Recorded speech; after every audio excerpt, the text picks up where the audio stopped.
আমি আজকে আপনাদের টিমের সঙ্গে যোগ দিয়েছি গাইড হিসাবে। আমরা নেক্সট যে স্পটটায় যাচ্ছি সেটা হচ্ছে সুদর্ণখালি। সুদর্ণখালি বেসিক্যালি একটা ম্যানগ্রোভ পার্ক। যে গাছগুলো আপনারা জঙ্গলে দেখতে পাচ্ছেন ওখানে সেই গাছগুলোই আছে, নেম প্লেট করা আছে। এটাই পার্থক্য, ওখানে প্রত্যেকটা গাছের সঙ্গে নেম প্লেট করা আছে। এই ছাড়া আদার্স ওখানে কিছুই নেই। যেহেতু জোয়ার শুরু হয়েছে আপনারা চাইলে স্পটটাকে স্কিপ করতেও পারেন। রেয়ার কিছুই নেই। যে গাছগুলো আমরা জঙ্গলে এখন দেখতে পাবো যেতে যেতে সেই গাছগুলোই ওখানে নেম প্লেট করা আছে। এই ছাড়া আদার্স কিছু নেই। একটা হর্স টাওয়ার আছে আর একটা পুকুর রয়েছে, বৃষ্টির জলের পুকুর। সেটা আপনারা সিদ্ধান্ত নেবেন। এখন ওখানে যদি আমরা উঠি আমাদের আধা ঘন্টা লস হবে। সেটা আপনারা ডিসাইড করবেন। যেন আমি শুরু করি। সুদর্ণখালির পর লস এই কারণেই হবে আপনার জোয়ার শুরু হয়ে গেছে। না না, আমরা ভেতর থেকে যাব, বাইরের থেকে আসবো। এই হচ্ছে আমাদের আজকে ডেস্টিনেশন। যে আধা ঘন্টা আপনাদের এক্সট্রা কোনো জায়গায় নিয়ে যাওয়া হবে সেরকম নয়। আমার বলার মেন উদ্দেশ্য হচ্ছে জঙ্গলে যে সমস্ত বন্য জীব জন্তু আছে জোয়ার উঠে যাওয়ার সাথে সাথে ওরা গভীর জঙ্গলে প্রবেশ করে, মানে যেখানে জোয়ারের জলটা ওঠে না, এরকম কিছু জায়গা আছে সেখানে ওরা চলে যায়। আর অলরেডি জোয়ারটা শুরু হয়েছে। আমরা যদি সুদর্ণখালি লাভি ওখানে নামা ওটা করে এদিক ওদিক করে প্রায় আধা ঘন্টা সময় লাগে। যাই হোক, সুন্দরবনে সবাই একটাই আশা বা আকাঙ্ক্ষা প্রত্যেকের মধ্যে থাকে যে রয়্যাল বেঙ্গল টাইগারকে দেখা। খুশির খবর এটাই বলি, আমরা যে বোটটা করে আজকে যাত্রা করছি গত বুধবার এই বোটটা জঙ্গল সফরে গেছিল এবং এই বোটটাতে একসঙ্গে ওরা 3খানা বাঘ দেখেছে। 3খানা বাঘ ওরা নদী পার হচ্ছিল। এই বোট ওরা দেখেছে। ওই দিনে যারা গেস্ট ছিল তারা দেখতে পেয়েছে। এখানে বাঘ দেখাটা একটা সৌভাগ্যের ব্যাপার। হ্যাঁ, এখানে একটা বাঘ দেখাটা সৌভাগ্যের ব্যাপার। কারণ হচ্ছে ওরা তো জঙ্গলের জীবজন্তু আর আমরা যাচ্ছি একটা খাল ধরে, তাই ওদেরকে দেখতে পাওয়ার চান্সটা আমাদের অনেক কম থাকে। দেখতে পাওয়া যায় কোন কোন সিচুয়েশনে, যখন ওরা কোনো নদী পার হয় বা কোনো খাল বা খাড়ি পার হয় সেই সময়টা ওদেরকে দেখতে পাওয়া যায়। বা নদী বা খাল যখন পার হয় সাঁতার কাটার পর ওরা কিছুটা শারীরিকভাবে ক্লান্ত বোধ করে এবং গাটা ভিজে যাওয়ার কারণে ওরা সানলাইটের মধ্যে কিছুক্ষণ থাকে নিজের গাটাকে শুকনো করার জন্য। এটা জঙ্গলটা এতটাই ঘন ওখানে সানলাইটটা প্রবেশ করতে পারে না, যার জন্য ওরা কিছুক্ষণ বাইরে থাকে। এমনি অন্য কোনো পারপাসে ওরা কিন্তু বাইরে আসে না আমাদের সঙ্গে সেলফি তোলার জন্য। কিন্তু হ্যাঁ, এই কারণগুলোর জন্য ওদেরকে দেখতে পাওয়া যায়, তাও আর খুব রেয়ার। মনে করুন যে সময়টা টাইগার কোনো নদী ক্রস করছে সেই সময় যদি কোনো বোটের টাইমিং হয় কাছাকাছি থাকে শুধুমাত্র তারাই দেখতে পায়। আজকের বেশিরভাগ বোট কিন্তু পারমিশন পাইনি, এইটুকুনি বলতে পারি আমরা সৌভাগ্যবান। 1 মাস আগের থেকেও চেষ্টা করে অনেকে পারমিশন পায়নি। তারা লোকাল আইল্যান্ড যে সমস্ত দেখার জিনিস আছে সেইগুলো তারা ছোটো ছোটো আইল্যান্ডগুলো ঘুরছে। আমরা যেমন ওপেন ফরেস্টে বোট নিয়ে যেতে পারবো, আমাদের যে পারমিশনটা দিয়েছে সরকার সেটা ওরা পায়নি। এবার এখানে লিমিট আছে। সুন্দরবনে পার ডে 5000 গেস্ট অ্যালাউ। এটা হেড টু হেড কাউন্ট হয়, কোনো বোর্ড নয়। বোর্ড 100, 150, 200 হতেই পারে। এখানে হেড টু হেড কাউন্ট হয়। পার ডে সুন্দরবনে 5000 গেস্ট অ্যালাউ। যে ওয়েবসাইটটা দিয়ে এই বুকিং করতে হয় যখনই 5000 কমপ্লিট হয়ে যায় অলরেডি ওয়েবসাইট বন্ধ হয়ে যায়। আপনি চাইলেও আর সেই ওয়েবসাইটে কাজ করতে পারবেন না। 1 মাস আগের থেকে এই শনিবার 16 তারিখ আর 17 তারিখ পুরো ফুল পিক আপ হয়ে রয়েছে। আজ পুরো ফুল বোট। যেমন আজকের 8টার মধ্যে সব বোট নট গাইড হয়ে গেছে। একটা উদাহরণ দিই, মনে করুন আজকে 120টা বোট জঙ্গলে যাওয়ার জন্য পারমিশন আছে, গাইড 60 জন, বাকি 60টা বোট কিন্তু নট গাইড গেছে। আমাকে এরা আলাদাভাবে ফোন করে রিকোয়েস্ট করেছিল, যার জন্য আমি থেকে গেছি। একটা চেনা পরিচয় আছে ভালোবাসার খাতির, সেই জন্য মোটামুটি আমি থেকে গেছি। নাহলে আপনারাও গাইড পেতেন না, যে সময়টা এসেছিলেন গাইড পেতেন না। আচ্ছা, ফিরে আসি যে প্রসঙ্গটা নিয়ে আলোচনা করা হচ্ছিল, বাঘ। বর্তমানে এই মুহূর্তে সুন্দরবনে রয়্যাল বেঙ্গল টাইগারের সংখ্যা আছে 225টা। 225টা যে সংখ্যাটা আছে এটা ইন্ডিয়া এবং বাংলাদেশ মিলিয়ে, কেন জঙ্গলটাও তো ইন্ডিয়া এবং বাংলাদেশ মিলিয়ে, আর সেক্ষেত্রে ইন্ডিয়া এবং বাংলাদেশ মিলিয়ে বাঘের সংখ্যা হচ্ছে 225টা। আমাদের ইন্ডিয়াতে লাস্ট বাঘ গণনা হয়েছিল 2022 এবং 23 সালে। 2022 এবং 23 সালের গণনা অনুযায়ী আমাদের এখানে বাঘের সংখ্যা পাওয়া গেছে 101টা, এবং লাস্ট বাঘ গণনা হয়েছে আপনার যেটা বাংলাদেশে সেটা হচ্ছে 2024 সালে। 2024 সালের গণনা অনুযায়ী বাংলাদেশে বাঘের সংখ্যা হচ্ছে 125টা। তাহলে আমি কটা বলেছিলাম? 225টা, কিন্তু যদি আপনি অঙ্কের যোগফল মিলান তাহলে কটা হচ্ছে? 226টা হচ্ছে, তাই তো? একটা বাঘকে ইন্টারন্যাশনাল বলা হয় কারণ সে বর্ডার এরিয়ার কাছাকাছি থাকে।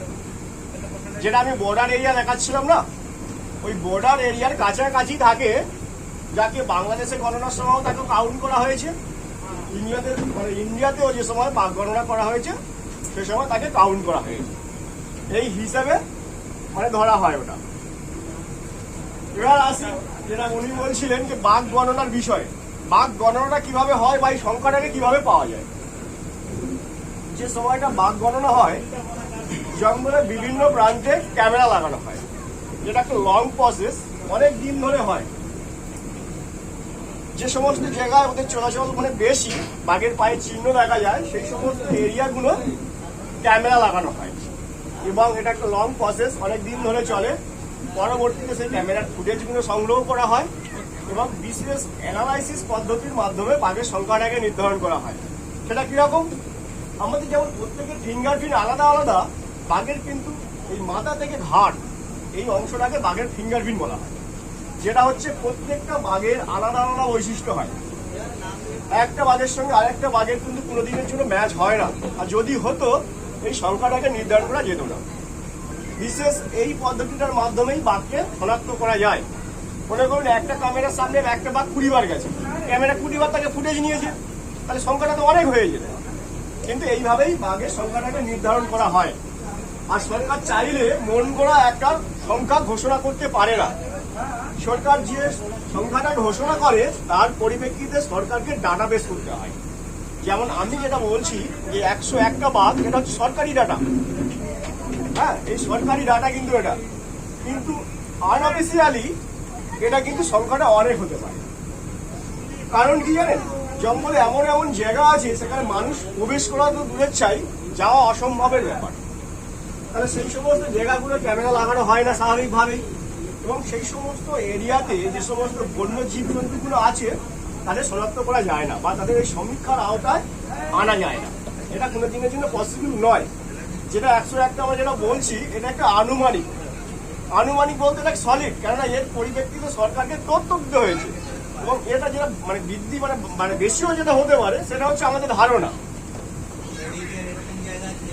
সবচেয়ে বেশি বাঘ দেখতে পাওয়া যায় কোর এরিয়াটায়।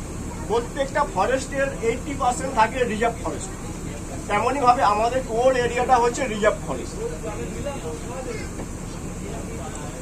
এবার আসি বাঘের দৈর্ঘ্য প্রস্থের বিষয়। আকার বা আকৃতির দিক থেকে সবচেয়ে বড় হয় সাইবেরিয়ার বাঘ, তাই তো আমরা প্রত্যেকে কম বেশি জানি। এবং সবচেয়ে হিংস্র হয় রয়্যাল বেঙ্গল টাইগার। এই হিংস্রতার পেছনে দুটো কারণকে দেখা হয়। এটা হচ্ছে কিছুটা এদের জিনগত বৈশিষ্ট্য। অনেকে আবার বিশ্লেষণ করে যে দীর্ঘদিন ধরে এরা নোনা জলটা খাওয়ার পর এরা স্বাভাবিকভাবে হিংস্র হয়ে যায়। কিন্তু বর্তমানে জঙ্গলে বিভিন্ন প্রান্তে বৃষ্টির জলটাকে সংরক্ষণ করার জন্য পুকুর খনন করা আছে, যেটাকে বলা হয় রেন ওয়াটার হারভেস্টিং পয়েন্ট। কেননা বন্য জীবজন্তুগুলো এখন এই ডাইরেক্ট নদীর জলটাকে না খেয়ে এরা ওই বৃষ্টির জলটাকে পান করে। দীর্ঘদিন ধরে এদের নদীর জলটা খাওয়ার পর এদের 3টে জিনিস ক্ষতি হয়: লিভার, কিডনি এবং মূত্রাস হয়। যেমন ভাবে আগে কিন্তু রয়্যাল বেঙ্গল টাইগারের যদি গড় আয়ু দেখা যায় সেটা ছিল 16 বছর, এখন সেটা বৃদ্ধি পেয়ে হয়েছে কিন্তু 20 থেকে 22 বছর। সেটা এমনি হয়নি, দীর্ঘদিন ধরে এই প্রচেষ্টার পর এটা কিন্তু বাস্তবে সম্ভব হয়েছে। শুধু বাঘ নয়, প্রত্যেকটা জীবজন্তু যারা এই বৃষ্টি জলের সন্ধান একবার পেয়েছে তারা এই নদীর জলটাকে খেতে আর দ্বিতীয়বার আসে না। একটু কষ্ট হলে অনেকটা দূর থেকে এসেও ওই পুকুরের জলটাকেই তারা পান করে। যে বিষয়টা বলছিলাম যে বাঘের আকার, বাঘের মানে যেটা দৈর্ঘ্য যেটা নির্ণয় করা হয়, বাঘের নাক থেকে লেজের ডগা পর্যন্ত মাপা হয়। সেক্ষেত্রে দেখা গেছে মেলগুলো প্রায় 8 থেকে 10 ফুট হয় এবং ফিমেলগুলো 8 ফুটের কাছাকাছি হয়, কিন্তু হাইট হয় 3 ফুট। কিন্তু ওজন মেল এবং ফিমেলের অনেকটাই তারতম্য হয়। মেলগুলোর ওজন হয় প্রায় 180 থেকে 260 কেজি এবং ফিমেলগুলো হয় প্রায় 180 কাছাকাছি। বাঘ একসঙ্গে 2 থেকে 4টে বাচ্চা প্রসব করতে পারে। সৃষ্টিকর্তার একটা অপূর্ব সৃষ্টির নির্ধারণ দেখুন। আমাদের কাছে বাঘের সংখ্যাটা অনেক কম হলেও এই জঙ্গলটা যদি বাঘের সংখ্যাটা বেশি হতো, এই জঙ্গলটা কিন্তু অন্য কোনো জীবজন্তু থাকতো না। যেটা মানে খাদ্য শৃঙ্খল যেটা আছে, সেটা কিন্তু সেই চেনটা কিন্তু মেনটেন হতো না, বাঘ সব খেয়ে শেষ করে ফেলতো। এই মুহূর্তে প্রায় গুগলের তথ্য অনুযায়ী, আমার তথ্য নয়, গুগলের তথ্য অনুযায়ী সুন্দরবনে প্রায় 1.5 লক্ষের কাছাকাছি হরিণ রয়েছে। এখানে একটাই প্রজাতির হরিণ দেখতে পাওয়া যায়, যেটাকে বলা হয় চিতাল হরিণ, যেটাকে বলা হয় স্পটেড ডিয়ার। এই একটাই প্রজাতির হরিণ এখানে বেশিরভাগ দেখতে পাওয়া যায়। মেলগুলোর শিং হয়, ফিমেলগুলোর শিং হয় না। হ্যাঁ, এছাড়াও এই সমস্ত নদীগুলোতে প্রচুর কিন্তু সল্ট ওয়াটার ক্রোকোডাইল পাওয়া যায়, যেটাকে নোনা জলের কুমির বলা হয়। এদের সংখ্যাটাও কিন্তু অনেক। 12 সালের কুমির গণনা অনুযায়ী সুন্দরবনে কুমিরের সংখ্যা পাওয়া গেছিল 140টা এবং রিসেন্টলি 2024 সালে কুমির গণনা অনুযায়ী কুমিরের সংখ্যা পাওয়া গেছে 204 থেকে 238টা। এটা এতটা ডিফারেন্স কেন? কেননা জলের নিচে কটা কুমির আছে সেটা কিন্তু শনাক্ত করা ইজি ব্যাপার নয়। এটা একটা অনুমানের ভিত্তিতে ডাটাটাকে পেশ করা হয়েছে। যে সময়টাকে সমীক্ষা চালানো হয়েছে, যাদেরকে উপরে দেখা গেছে শুধু তাদেরকেই কাউন্ট করা হয়েছে।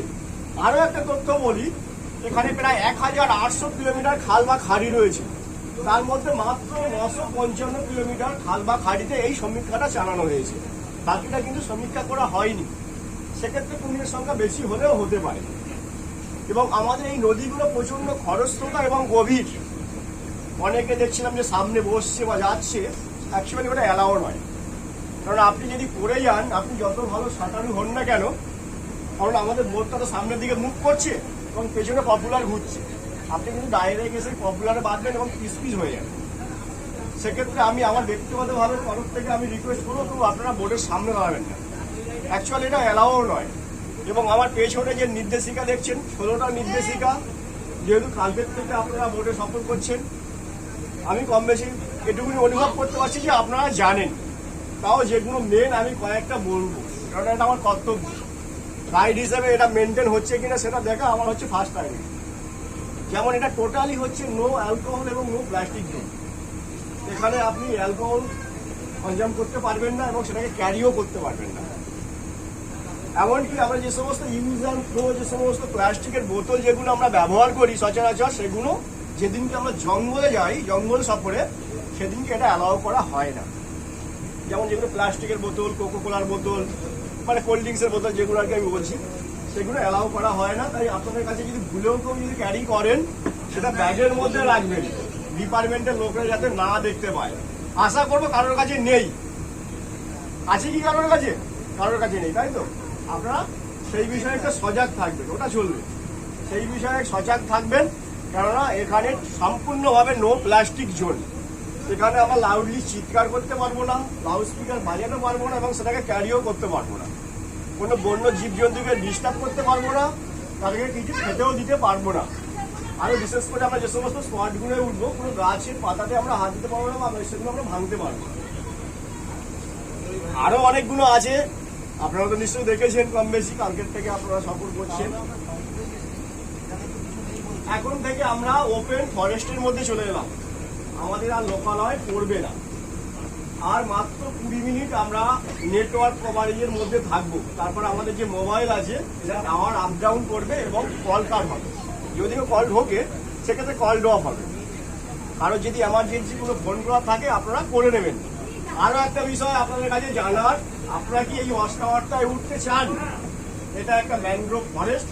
যে জঙ্গলের গাছগুলো আমরা যেতে যেতে দেখছি, এখানে সেইগুলোই রয়েছে, নেম প্লেট করা রয়েছে। এইটুকুনি না আমি যে এড়িয়ে যেতে বলছি বা যাতে আপনারা না ওঠেন সেই কারণে বলছি সেটা নয়, যেটা বাস্তব সেই চিত্রটাই আমি আপনাদের কাছে বলছি। সেই বিষয়ে আপনারা সিদ্ধান্ত নেবেন। আমরা খুব কাস্টমারের কাছাকাছি আছি। কি করবেন আপনারা বলুন?